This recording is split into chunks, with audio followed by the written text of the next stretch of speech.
capítulo 1 de Primera de Juan, leemos los versículos 1 al 3, dicen las Sagradas Escrituras de la forma siguiente: lo que era desde el principio, lo que hemos oído, lo que hemos visto con nuestros ojos, lo que hemos contemplado y palparon nuestras manos tocante al verbo de vida. Porque la vida fue manifestada y la hemos visto y testificamos y os anunciamos la vida eterna, la cual estaba con el Padre y se nos manifestó. Lo que hemos visto y oído, eso os anunciamos, para que también vosotros tengáis comunión con nosotros, y nuestra comunión verdaderamente es con el Padre y con su Hijo Jesucristo. Por favor, acompáñenme a orar un momento, hermanos. Señor, gracias te damos esta noche por tu palabra que nos bendice, que nos edifica, que nos orienta y nos corrige, oh Dios. Gracias por darnos este tiempo en cada uno de nosotros, poder disponer su tiempo para estar aquí, para aprender de tu palabra, para glorificar tu nombre, ser instruidos en el Evangelio. Señor, muchas gracias por tu misericordia, gracias por tu bondad, gracias por tu fidelidad. Tú has sido fiel, tú has sido bueno, tú eres misericordioso, tú nos sostienes, tú nos guías, tú nos animas, nos das la fuerza para seguir. Ahora, Señor, no nos cansaremos de hablar tu verdad, no nos cansaremos de decir la verdad, Señor, y ayúdanos, danos poder, danos capacidad para poder hacerlo con toda humildad y reverencia en tu palabra, oh Dios, y glorificándote a ti, exaltándote a ti. Señor, sírvete esta noche de este hombre que es humano y pecador y malo e imperfecto, pero tú, oh Dios, eres perfecto y tu palabra lo es también. Por ello rogamos que nos hables. Oh Señor, muchas gracias por esta palabra y por este tema que vamos a tratar hoy. Es un tema muy valioso y a la vez, Señor, tiemblo al saber que este es un tema crucial, fundamental e importante en nuestra vida cristiana. Oh, gracias, Señor, por esta palabra. Edifica tu pueblo, edifica tu iglesia. Ayúdanos a entender y comprender esta doctrina, oh Señor. Te lo pedimos en el nombre de Jesucristo, nuestro precioso Salvador, en cuyo nombre oramos. Amén y amén. Pueden sentarse, estimados hermanos. Perdón. Y vamos a esta noche a estar hablando acerca, gracias hermano, acerca de solo Cristo. Y eso es lo que nos va a ocupar esta valiosa noche, hermanos, donde vamos a estar hablando de la importancia de esta doctrina. Como ya hemos avanzado 4 con esta, 3 de las que ya vimos han sido de edificación. Y espero que cada uno de ustedes, hermanos, ahora tenga un panorama de estas importantes doctrinas que abrieron el marco de la Reforma Protestante hace más de 500 años. Nosotros hoy, después de ese tiempo, estamos aquí nuevamente hablando de ellas.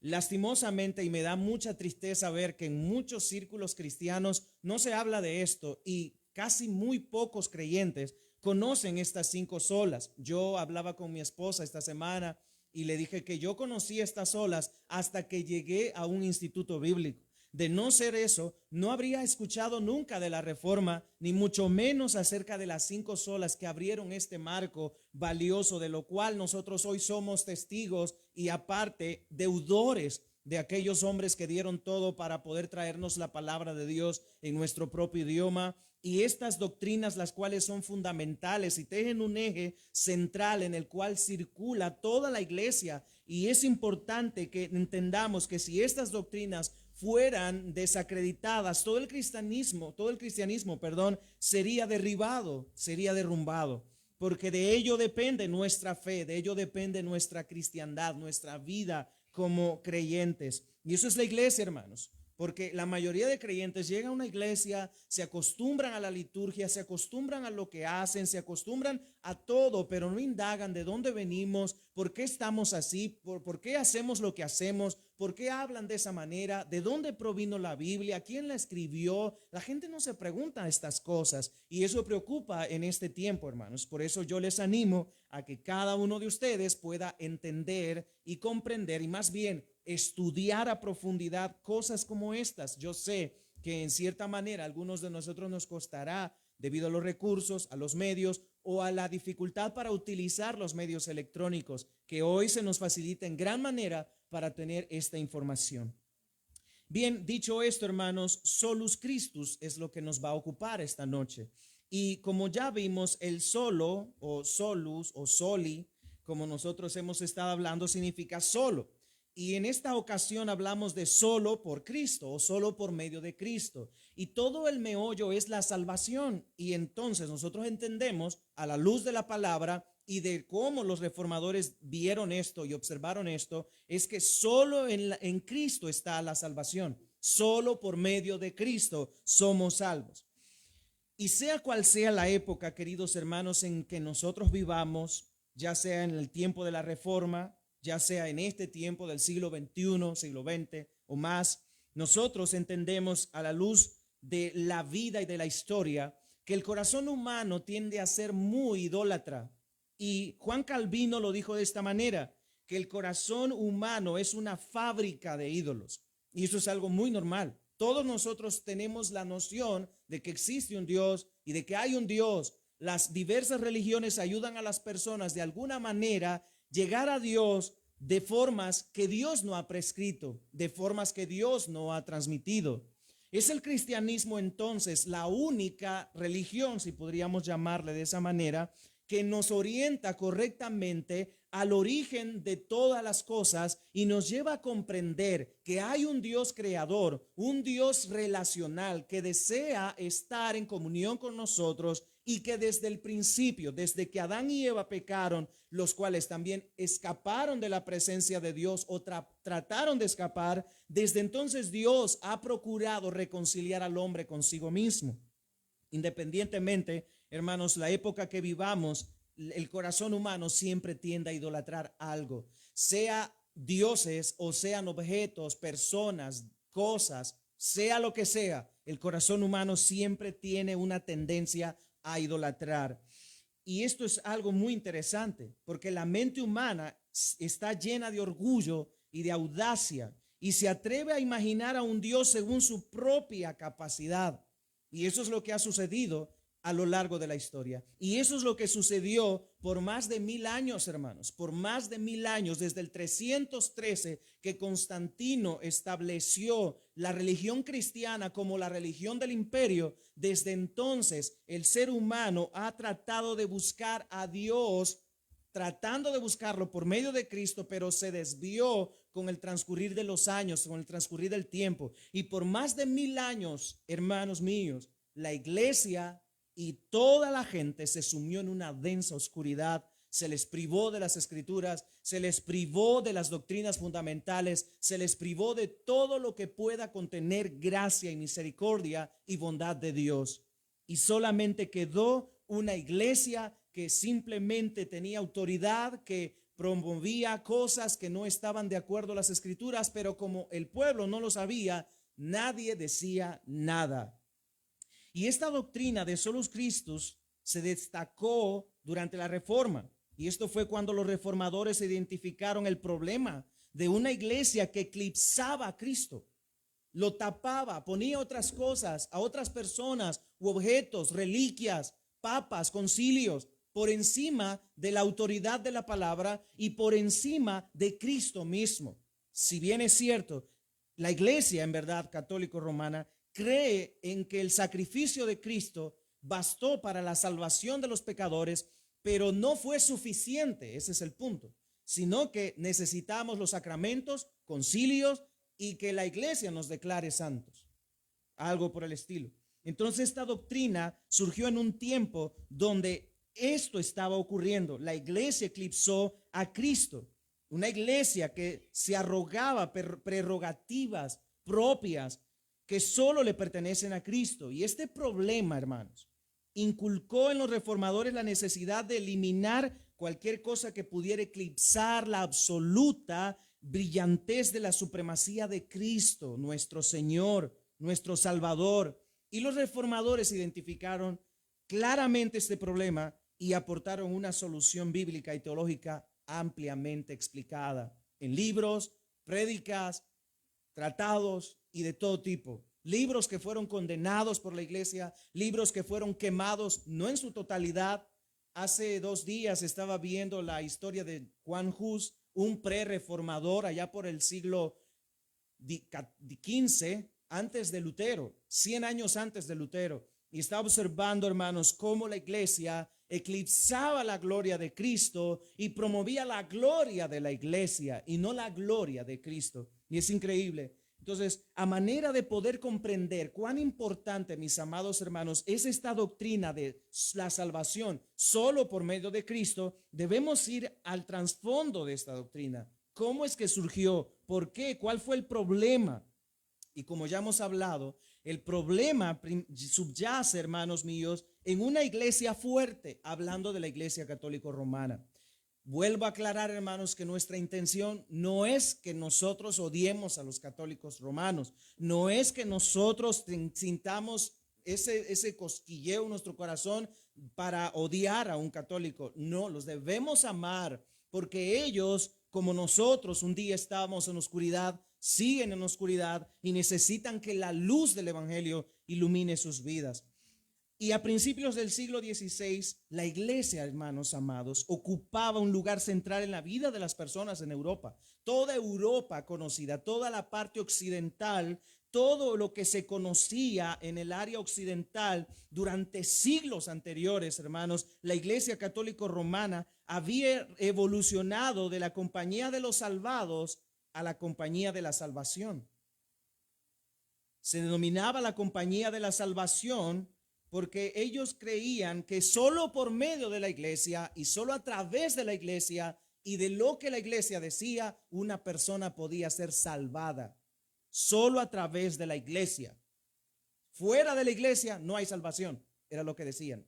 Y creo que esto es algo que muchas personas hoy dicen, y esto no nos lleva a más que ser una secta, a ser un sectarismo. Si nosotros hoy promulgáramos un edicto diciendo que solo en iglesia bíblica, solo por gracia son salvas las personas, estamos cayendo en el mismo error, cayendo en lo mismo, en el sectarismo. Y todo aquel que dice que solo en su religión hay salvación está mal. Y esto es el problema. Y esto es lo que abrió el marco para la reforma. Fue lo que vieron hombres que pertenecían a la iglesia, no eran ajenos a la iglesia, fueron sacerdotes, fueron obispos, hombres que sirvieron a la iglesia y que fueron devotos a los papas del tiempo que les tocó vivir. Entonces, eso significa que interesantemente nosotros podemos estudiar esta historia, mis queridos hermanos, y podemos comprender cómo la iglesia fuertemente se arraigó y privó a toda la cristiandad de lo que Dios a manos llenas había dado desde el principio.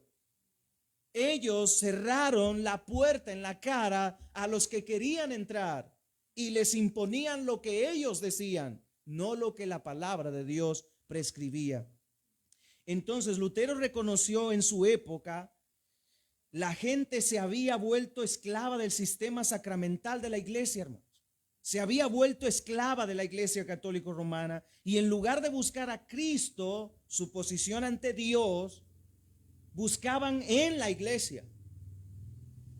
Se creía que gracias a Cristo, María y los santos, la iglesia católica albergaba un tesoro de gracia. Entonces los sacerdotes eran sus únicos dispensadores y los fieles debían acudir a ellos. Tristemente, mucha gente creía eso y cayó en eso. Y tristemente, hermanos, como les he dicho, por más de 1000 años esto se arraigó fuertemente. ¿Cuántos años de oscuridad? Tantos años de sumisión y autoritarismo y gobierno abusivo que hubo en ese tiempo. Por supuesto, hermanos, esto no es solo el interés nuestro hablar mal de la iglesia católica. No es que nosotros estemos tratando de hacerlo, hermanos, pero es lo que estaba ocurriendo. Ese es el trasfondo de la reforma. Eso es lo que estaba sucediendo. Entonces, se le atribuía a otros la misma autoridad de Cristo. Y en 1520 Lutero escribió La cautividad babilónica, un libro muy interesante. Y esto lo hizo dando a destacar o destacando lo que la iglesia estaba haciendo acerca de lo que ellos hacían, buscando por medio de los sacramentos alcanzar una salvación que solo se obtenía a través de la rendición a Cristo. Entonces ese sistema, dijo Lutero, representaba una actividad que se había convertido en su propia Babilonia, manteniendo cautivo al pueblo de Dios desde la cuna hasta la tumba. Asimismo, desde el nacer hasta el morir, La iglesia tenía la autoridad y solo la iglesia decretaba si alguien era salvo o no. Por eso la gente buscaba la iglesia y a través de los diversos sacramentos, entonces la gente podía alcanzar la salvación. No por sí, sino que tenían que buscar por medio de los sacerdotes, por medio de la iglesia. Entonces esto fue lo que desató todo esto, hermanos míos. Y esto era importante y era necesario hacerse. Y Dios lo permitió. Dios, hermanos, permitió toda esta reforma. No se quería hacer de esta manera. Los reformadores buscaban que la iglesia volviera a la palabra, que la iglesia regresara a los principios apostólicos, que la iglesia volviera su rostro y sus ojos a la palabra de Dios y buscaran solo en la palabra de Dios, que es la única autoridad y la máxima autoridad de la iglesia, y que a través de ella pudieran guiar en sí a la iglesia y poner en las manos de la iglesia la palabra de Dios, la cual trae luz al corazón y al cristiano. Entonces, hermanos, cada uno de estos sacramentos, que ustedes saben, solo son dos los que se encuentran en la palabra de Dios, pero la iglesia hablaba de cosas como el bautizo de niños, confirmaciones a los jóvenes. Los que se casaban recibían una extrema unción en su lecho de muerte. Esto era así, hermanos. Vuelvo a repetir esto. Como era desde la cuna hasta la tumba, en la iglesia uno era bautizado de niño. Si usted se recuerda que eso le ocurrió a muchos de ustedes, se bautizaron cuando niños, cuando su razón no estaba y cuando usted no entendía ni por qué. Usted lloró cuando le echaron el agua, pero usted no comprendía nada. Y fue confirmado de joven y casado de adulto, porque era otro sacramento que hacía que nuestra vida fuera santa. Y por último, la extrema unción, que llegaba cuando moríamos. Entonces esto, hermanos, no es una sola manera de criticar, sino de evaluar y observar que esto estaba en la mente de todas las personas, desde la cuna hasta su muerte. Esto era lo que ellos creían. Y la gracia conferida se completaba a lo largo de la vida con dos sacramentos adicionales, los cuales eran la confesión regular de los pecados a un sacerdote y la recepción de la Eucaristía mediante una misa sacerdotal. Yo no estoy mintiendo, esto está en la historia y se encuentra en la historia. Entonces, desde la cuna hasta la tumba, el cristiano dependía de la iglesia católica. Desde esos tiempos, hermanos, a mediados y principios del siglo XVI, todo esto era lo que se daba y todo esto es lo que ocurría. Y atados todos estaban a los sacramentos para recibir la gracia por la cual uno puede salvarse. ¿Pueden imaginarse esto? Entonces, ¿qué tuvieron que hacer los reformadores? ¿Qué hicieron los reformadores? Como Lutero, consultar las escrituras. Y en ella solo encontraron dos sacramentos: el bautismo y la cena del Señor. Solamente. El efecto de su enseñanza fue desviar la atención de la iglesia católica y su clero hacia Cristo únicamente. La salvación no proviene de una compañía de sacerdotes que abren los grifos de la gracia de Dios, por así decirlo, sino la salvación en una persona singular, Jesucristo. Jesucristo mismo, el Hijo de Dios. Entonces, hermanos, despojándonos de esta sacramentalogía, me cuesta esta palabra, recargada, uno podría preguntarse, bien, ¿dónde se busca entonces la gracia de Dios? Si la gente estaba ya acostumbrada a eso, ¿cómo hacer? ¿Qué tenemos que hacer ahora? ¿Qué debían hacer los creyentes ahora que todo esto estaba a la luz de las Escrituras? ¿Qué debían hacer? Bueno, volver a la palabra de Dios. Eso es lo que tenía que hacer la iglesia, porque solo en la palabra de Dios está la revelación de Dios, lo que Dios demanda de su iglesia, lo que Dios demanda de su pueblo, solo en las sagradas escrituras. Fuera de las Sagradas Escrituras no hay concilio, no hay papa, no hay pastor, no hay obispo, no hay escrito, no hay libro, nada que pueda hacer más de lo que la palabra de Dios solo puede transmitirle a la iglesia. Y solo a través de ella el cristiano que se aferra a la palabra de Dios puede comprender que su salvación no proviene de la iglesia, sino de Cristo, hermanos. Es en Cristo que está nuestra salvación. Fuera de Cristo no hay salvación. No importa si alguien muere por una buena causa, si no murió por la causa de Cristo, fue condenado al infierno. Así de sencillo, hermanos. Y nadie que piense de otra manera, hermanos, puede cambiar las cosas, porque es la palabra de Dios, es la autoridad de Dios lo que decreta esto.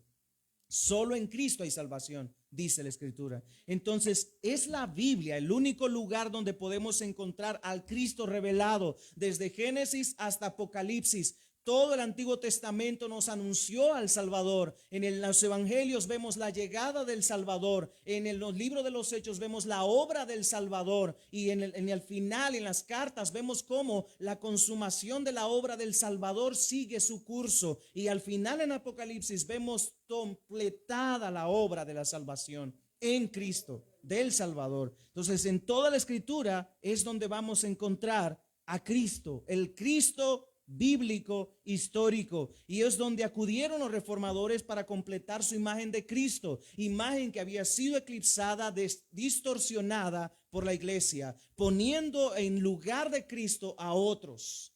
Y eso es algo que ha ocurrido hasta el día de hoy, hermanos. Hablan acerca de que María es corredentora, algo que la Biblia no dice para nada, y hablan también de que María es mediadora con Cristo, y eso tampoco lo dice la Escritura.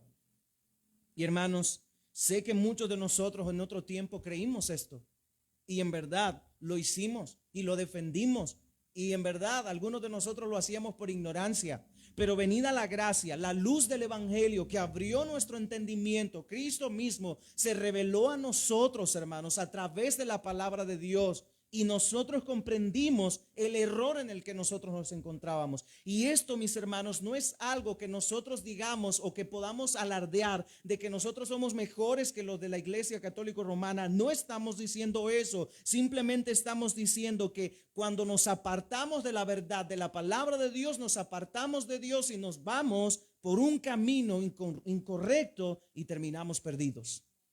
Solo a través de la palabra de Dios podemos encontrar a Dios y a Cristo. Solo a través de la palabra de Dios. Entonces, sola Escritura, hermanos, es la base fundamental de las otras solas. Porque a través de la palabra de Dios nosotros encontramos que somos salvos solo por la fe y que encontramos que somos salvos solo por Cristo y solo por gracia. Y es a través de ello, hermanos, que nosotros podemos dar gloria a Dios. Así que acudimos a la Escritura. Solo la Escritura es el lugar al que podemos acudir para obtener nuestra imagen de Cristo. Y los reformadores recurrieron a pasajes como Primera de Juan, el pasaje que leíamos. Dice el texto, lo que era desde el principio, lo que hemos oído, lo que hemos visto con nuestros ojos, lo que hemos contemplado, observen, y palparon nuestras manos tocante al verbo de vida, porque la vida fue manifestada y la hemos visto y testificamos y os anunciamos la vida eterna, la cual estaba con el Padre y se nos manifestó. Lo que hemos, vuelve a recalcar, visto y oído, eso os anunciamos, para que también vosotros tengáis comunión con nosotros, y nuestra comunión verdaderamente es con el Padre y con su Hijo Jesucristo. No hay otro. No hay otro por el cual nosotros podamos tener comunión con Dios, sino solo a través de Jesucristo. El verbo hecho carne, mis queridos hermanos, y es lo que Pablo y Pedro, Juan y todos los apóstoles predicaron en el siglo I, y los que le sucedieron a ellos posteriormente de igual manera continuaron predicando la encarnación de Cristo, la deidad de Cristo, y siguieron anunciando que solo a través de Cristo un hombre puede alcanzar la comunión con Dios y comunión entre los hermanos, solo a través de Jesucristo, mis amados. Es por eso que en un momento, cuando se les llamó cristianos por primera vez en Antioquía de Pisidia, fue ese momento en el que no los mismos cristianos se llamaron así, sino que los de afuera los denominaron así y lo hicieron en una forma de burla, algo que para ellos luego fue adoptado y fue bien adoptado, de manera que lo publicaron: somos cristianos. Y es un término que se acuñó desde entonces y nosotros seguimos llamándonos cristianos, porque es a través de la vida y obra de Jesucristo que nosotros podemos ser salvos, y al identificarnos con Él, nosotros entendemos que estamos en Él y su justicia está en nosotros, y por eso somos justificados a través de su obra consumada en la cruz. Es por eso que estamos aquí. Y Juan dice: lo que era desde el principio, lo que ya existía, lo que ya estaba desde antes de la formación del mundo y el universo, Él ha existido. Y en el evangelio que leíamos de Juan, de la misma manera se nos presenta las mismas palabras. Juan, el escritor de esta carta, ahora vuelve a hablar lo mismo y dice: en el principio era el verbo, el logos en griego, y el verbo era con Dios, y el verbo era Dios. Este era en el principio con Dios. Todas las cosas por Él fueron hechas, y sin Él nada de lo que ha sido hecho fue hecho. En Él estaba la vida, y la vida era la luz de los hombres. La luz en las tinieblas resplandece, y las tinieblas no prevalecieron contra ella. ¿Ven? Desde el principio. Pero Juan en su carta, él expresa, ¿y saben por qué esta carta fue importante? Porque se amenazaba con la humanidad de Cristo, amenazaba una enseñanza herética para desacreditar que Jesús fuera verdaderamente humano y verdaderamente Dios al mismo tiempo. Entonces Juan escribe y dice: nosotros lo hemos visto, nosotros estuvimos con Él, nuestros ojos lo vieron, nuestras manos lo tocaron. ¿Cómo decís que era un espíritu? Lo tocamos, estuvimos con Él, y aún después de resucitado lo tocamos, comió con nosotros, estuvo con nosotros, lo vimos. No podéis negar que Él era verdaderamente Dios y hombre a la vez. Hermanos, eso es lo que la palabra de Dios nos enseña. Y Él dice en su carta que solo a través de Él podemos tener comunión con el Padre, solo a través de Cristo. Entonces, ellos acudieron a esto. Y ahora, acompáñenme a Colosenses, capítulo 2, versículo 9. Colosenses 2:9, otro texto al cual también los reformadores acudieron en ese tiempo. 2:9 de Colosenses. Porque en Él, dice el texto, habita corporalmente toda la plenitud de la deidad. Porque en Él habita toda la plenitud de la deidad. ¿Ven? Porque en Cristo habita corporalmente toda la plenitud de la divinidad. El Hijo de Dios, mis queridos hermanos, plenamente encarnado, verdaderamente hombre y verdaderamente Dios. Él vino a este mundo, Él se encarnó para tomar la forma de hombre, para llevar los pecados suyos y míos, para consumar su obra en la cruz y así poder expiar nuestros pecados, así poder quitar nuestra culpa, así poder pagar el precio que merecía nuestro pecado. El texto de Romanos 6:23 dice que la paga del pecado es la muerte. Y Cristo pagó ese precio en la cruz del Calvario. Es por eso que los reformadores no comprendían por qué la iglesia ponía a otros y otras cosas y sacramentos y sacerdotes y María y otras cosas, si solo Cristo había muerto en la cruz del Calvario y solo en Él habita corporalmente toda la plenitud de Dios, de la divinidad. No hay otro, mis hermanos, en el cual se le puedan atribuir estas características. No hay otra persona, no hay otro ser. Hermanos, solo en Cristo es nuestra única esperanza de salvación. Con toda su fuerza, Él debe salvarnos y Él puede salvarnos, cerrando la brecha con su poderosa mediación. Hermanos, en Cristo no solo hay una humanidad perfecta, sino también toda la plenitud de la divinidad. Tenía que ser hombre para llevar nuestros pecados y tenía que ser Dios para poder pagarlos. porque un hombre común como nosotros no puede hacerlo. No lo hicieron los machos cabríos ni los corderos que fueron asesinados durante siglos. No pudieron quitar la culpa. No pudieron hacer nada.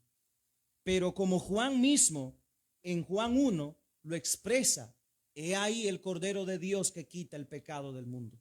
Cristo es el único que quita el pecado del mundo. El Cristo es el único que puede expiar los pecados nuestros, suyos y míos. Es el único que puede acercarnos al Padre, solo Cristo. Mis amados, todo aquel que pone su confianza en Cristo es salvo. Fuera de Cristo no hay salvación, pero en Cristo el que cree en Él será salvo, dice la Escritura. Pero esto estaba eclipsado. Y esto estaba rogado a la iglesia meramente. Por eso pasaron de ser de los salvados a la salvación. O sea, ahora la iglesia es la que salva, no Cristo. Y eso es lo que ocurrió, hermano. Y por eso es que los reformadores salieron a defender la sana doctrina, la verdadera palabra de Dios, deseando que la iglesia abriera los ojos y que entendiera y volviera a la palabra y volvieran a los principios establecidos por la palabra y a la senda antigua, al cristianismo histórico. Pero no lo hicieron. Y por eso Lutero dijo, pues si entre error y mentira hay división, pues entre verdad y mentira hay división, elijo la verdad. Entonces elijo la división, porque no puedo ir en contra de mi conciencia, porque es cautiva de la palabra de Dios, dijo Lutero. Y nosotros no podemos, hermanos, rebajar el estándar. Entre la verdad y el error hay una gran diferencia. La verdad es Cristo y la mentira es Satanás. Él es el padre de toda mentira. El error está en él. La verdad está solo en Cristo. Él es la única verdad y por Él es que nosotros somos salvos. Entonces la solución para este debate, para este meollo y este problema fue un Salvador fuerte. Ante una iglesia fuerte que se había arraigado en el corazón de la gente y en la vida de la gente y en la sociedad y en los imperios, se necesitaba un Salvador fuerte. Y esa fue la respuesta de los reformadores al problema de una iglesia fuerte. El poderoso Salvador que está en Cristo Jesús, que se encuentra en las Sagradas Escrituras. Y eso es lo que hemos visto ya. Lo que hemos visto y oído. Lo que era desde el principio. Lo que hemos visto con nuestros ojos. Lo que contemplamos y palparon nuestras manos tocante al verbo de vida. Eso es lo que anunciamos. Eso es el mensaje del evangelio. Eso es lo que predicamos. Al Cristo encarnado, a Dios hecho hombre. Eso es lo que nosotros testificamos y anunciamos y seguimos anunciando. Por un lado, los reformadores no tenían una disputa cristológica en cuanto a esto, hermanos. Ya se había antes acusado, más bien sentenciado, esta herejía de la encarnación de Cristo, de aquellos que decían que no se había encarnado, de que Dios no había tomado forma humana, sino que era un espíritu. Entonces todo esto fue desbaratado en un concilio. Ahora mismo no recuerdo cuál ni qué año fue, pero fue desbaratado. Entonces la Iglesia Católica y los protestantes tenían esa relación. Entonces no había dificultad en creer que Cristo era verdaderamente hombre y verdaderamente Dios al mismo tiempo. El problema no radicaba en las dos naturalezas. El problema radicaba en la eclipsación de Cristo, en quitar a Cristo del punto de vista de la gente y poner otras cosas antes de Cristo. Y ese es el problema, hermanos. No podemos poner algo en lugar de Cristo, porque eso es añadirle a la obra de Cristo. Y como Martín Lutero lo dijo, solo en Cristo hay salvación. Y como la misma palabra de Dios lo dice, solo a través de Cristo hay salvación. No hay otro. Entonces, como dice Juan, este Hijo estuvo con el Padre desde la eternidad. Cristo ha existido, pero también fue tocado por nuestras manos, dice Juan. Lo tocamos. Un solo Hijo, divino y humano. Increíble, ¿verdad?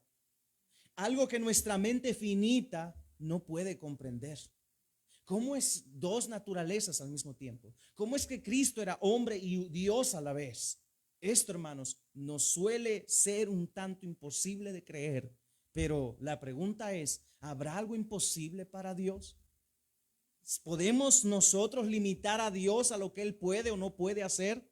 Hermanos, Él no está limitado al tiempo o al espacio. Él es Dios, existido por siempre. Nada lo puede detener, nada lo puede contener, nada lo puede limitar. Él hace su voluntad como Él quiere, pero todo lo hace para la gloria de su nombre y para el beneficio de sus criaturas. Si no, vean el mundo, hermanos.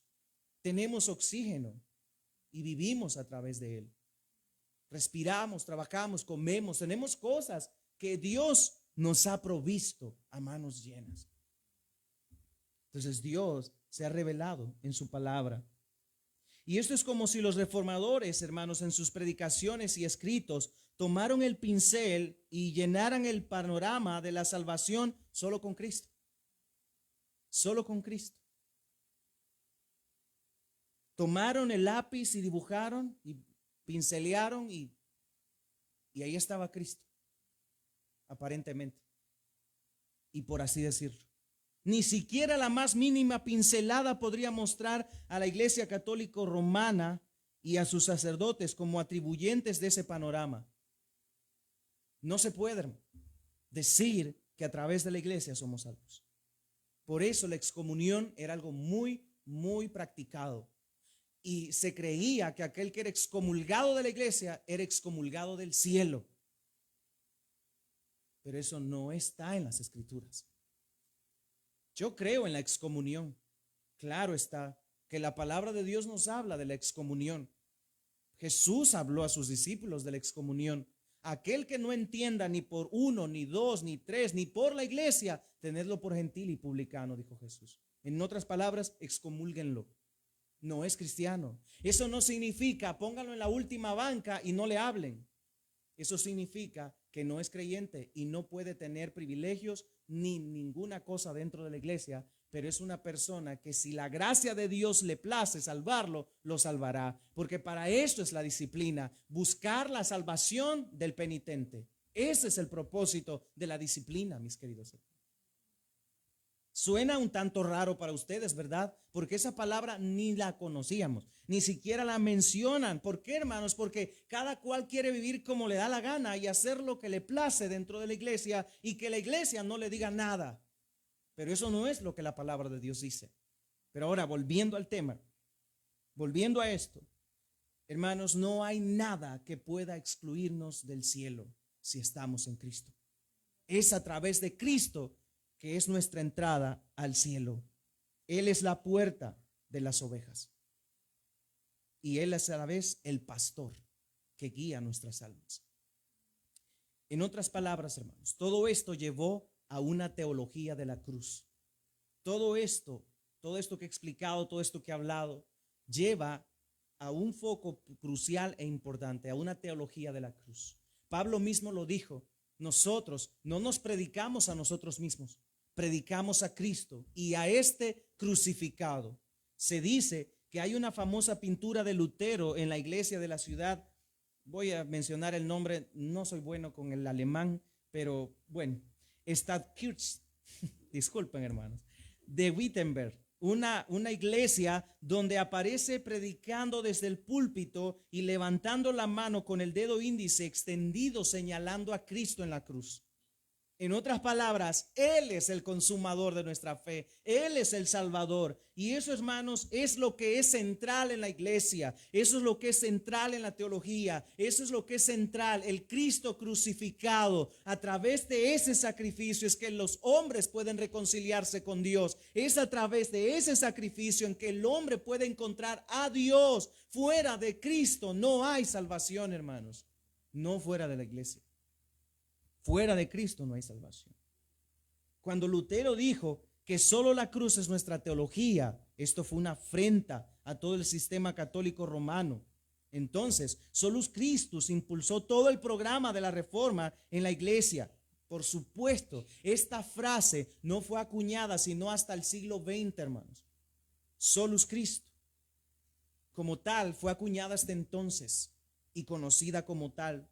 No obstante, era parte de la reforma. Solo por Cristo somos salvos. Solo a través de Cristo somos salvos. Su sacrificio es suficiente. Su muerte sustituyó nuestro lugar. Eso es lo más importante y central en el Evangelio, hermanos. Y eso es lo que ustedes y yo debemos creer. Eso es lo que ustedes y yo debemos defender. Al Cristo crucificado, el que murió por nuestros pecados y los llevó delante de Dios y pagó y saldó la deuda que nos tenía amenazados a nosotros del sufrimiento del infierno.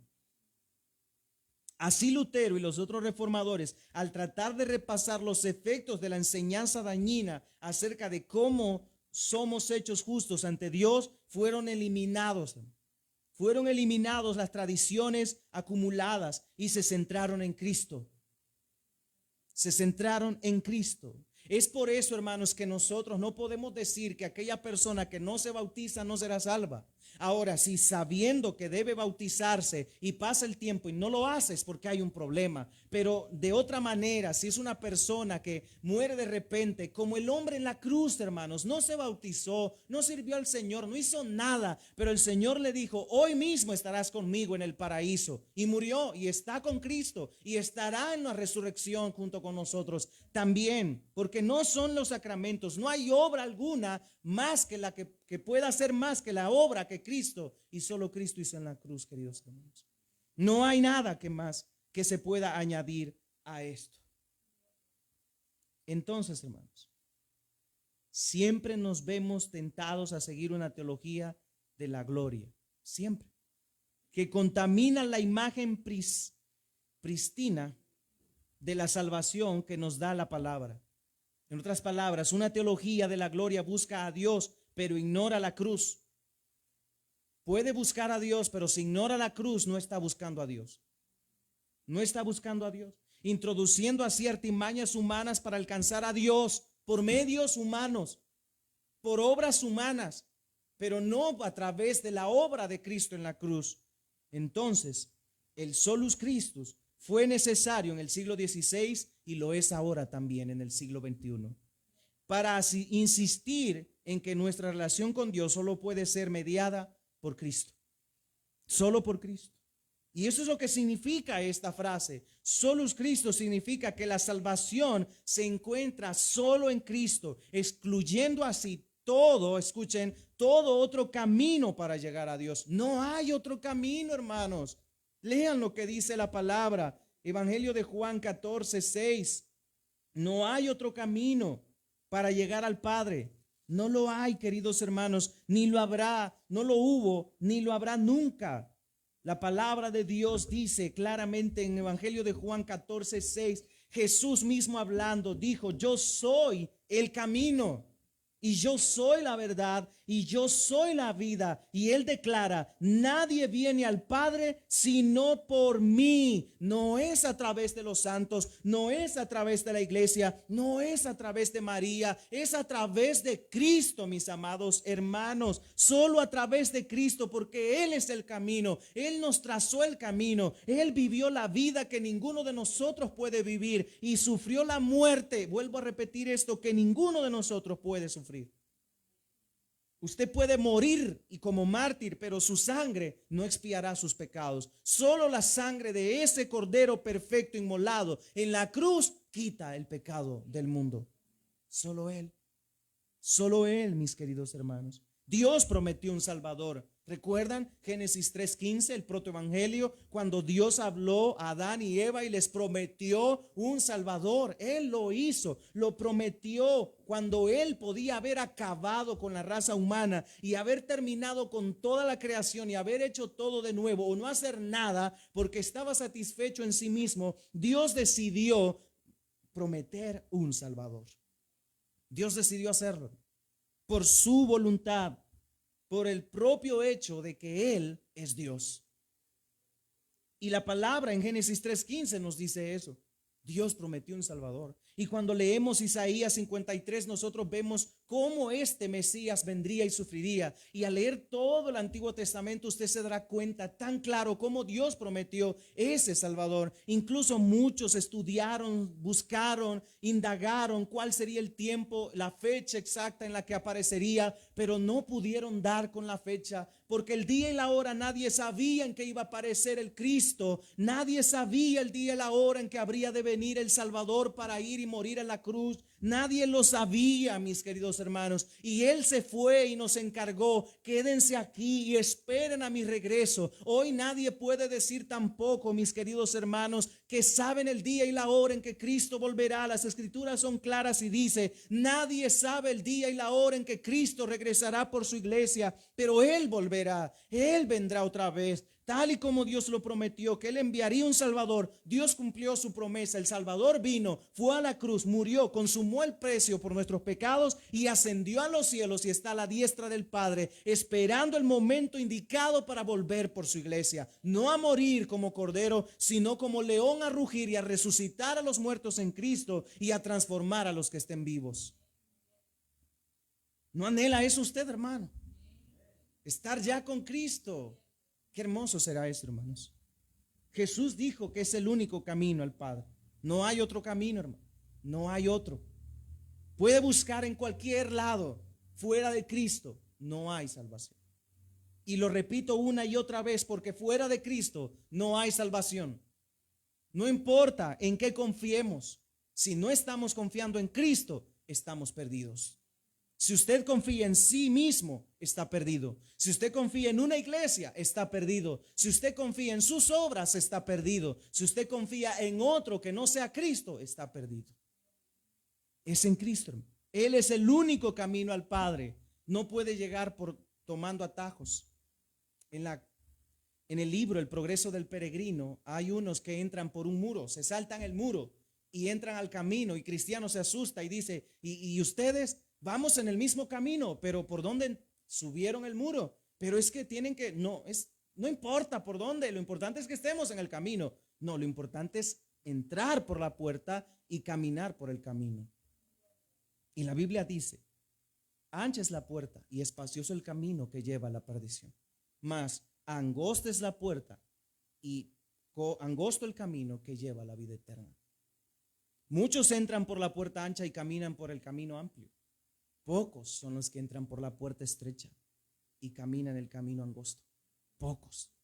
Pero si ustedes y yo, hermanos, estamos siguiendo a Cristo, eso es lo más hermoso. En el camino del evangelio solo cabe Cristo y usted. Su pecado no. Su pecado no cabe. Esto es como cuando usted va a pasar por el avión. Si usted lleva algo que el detector, valga la redundancia, lo detecta, no puede pasar. Yo no sé, hermanos, nunca he viajado y nunca lo haré quizá, pero he visto, y eso sucede. Y así pasa. No podemos entrar al camino arrastrando nuestros trapos viejos de pecado. No podemos. Y la palabra de Dios afirma eso. Yo soy el único camino, yo soy la única verdad, yo soy la vida, la única vida. Nadie viene al Padre sino por mí, dijo Jesús. Pedro afirmó que en ningún otro hay salvación. Hechos 4:12. Hechos 4:12. En ningún otro, dijo Pedro, hay salvación. Vean lo que dice Pedro, Hechos 4:12. Y en ningún otro hay salvación, dice Pedro, porque no hay otro nombre bajo el cielo dado a los hombres en que podamos ser salvos. No hay otro, mis hermanos. No hay otro nombre en el cual un ser humano pueda ser salvo. Solo a través de Cristo. Solo en Cristo hay perdón de pecados. Solo en Cristo hay salvación y vida eterna. Solo en Cristo, hermanos. Fuera de Él no hay. No hay perdón, no hay salvación, no hay vida eterna. Y yo sé que todos queremos ir al cielo. Cuando se vendían las indulgencias, todos querían una, porque a través de ella podían liberar a alguien de los fuegos del infierno. Pero solo la sangre de Cristo puede librarnos del infierno. Solo la sangre de nuestro precioso Señor Jesucristo nos puede librar del infierno. Pablo afirmó, vean lo que dice 1 Timoteo 2:5. Primera de Timoteo 2:5. Busquen en sus Biblias si son tan amables. 2:5 de Primera Timoteo. Dice Pablo aquí: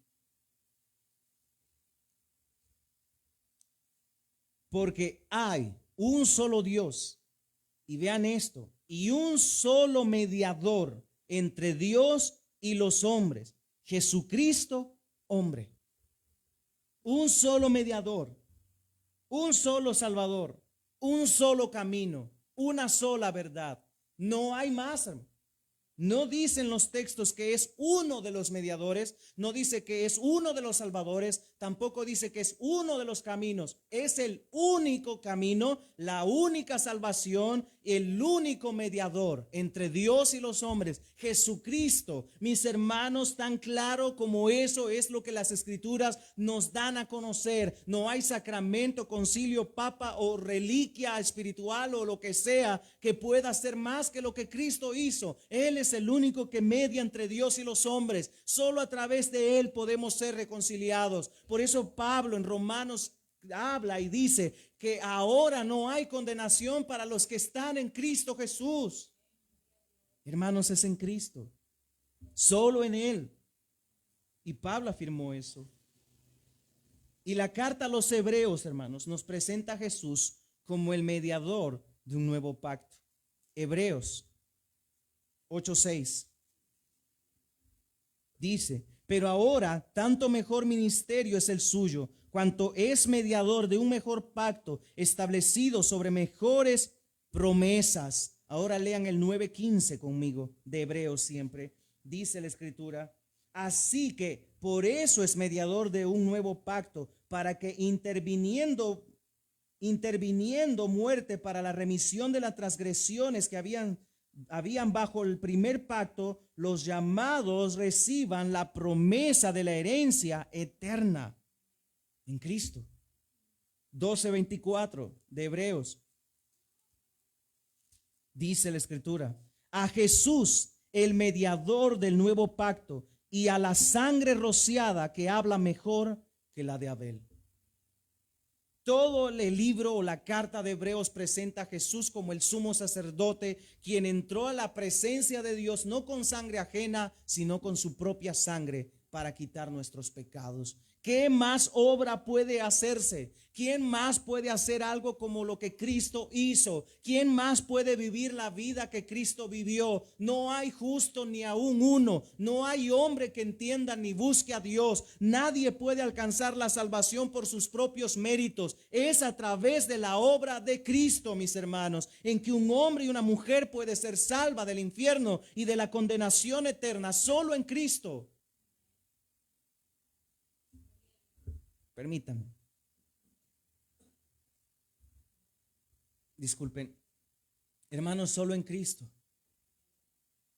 Por eso es que ustedes y yo no debemos, por ningún motivo, hermanos, olvidar que es en Cristo nuestra salvación. No somos salvos por quienes somos, sino por quien es Él. Él es el mediador de un nuevo pacto, de un mejor pacto. No un pacto de obras, sino un pacto de gracia. Un pacto de gracia. Solo Cristo es una de las 5 solas que ha llegado a resumir los temas clave de la Reforma. En verdad, sí. Solo Cristo significa que solo Cristo es el Salvador. Y las otras solas, hermanos, que nosotros encontramos en esta serie de 5 son parte de esta. Y todo radica en esto. Este es el punto de partida de todo.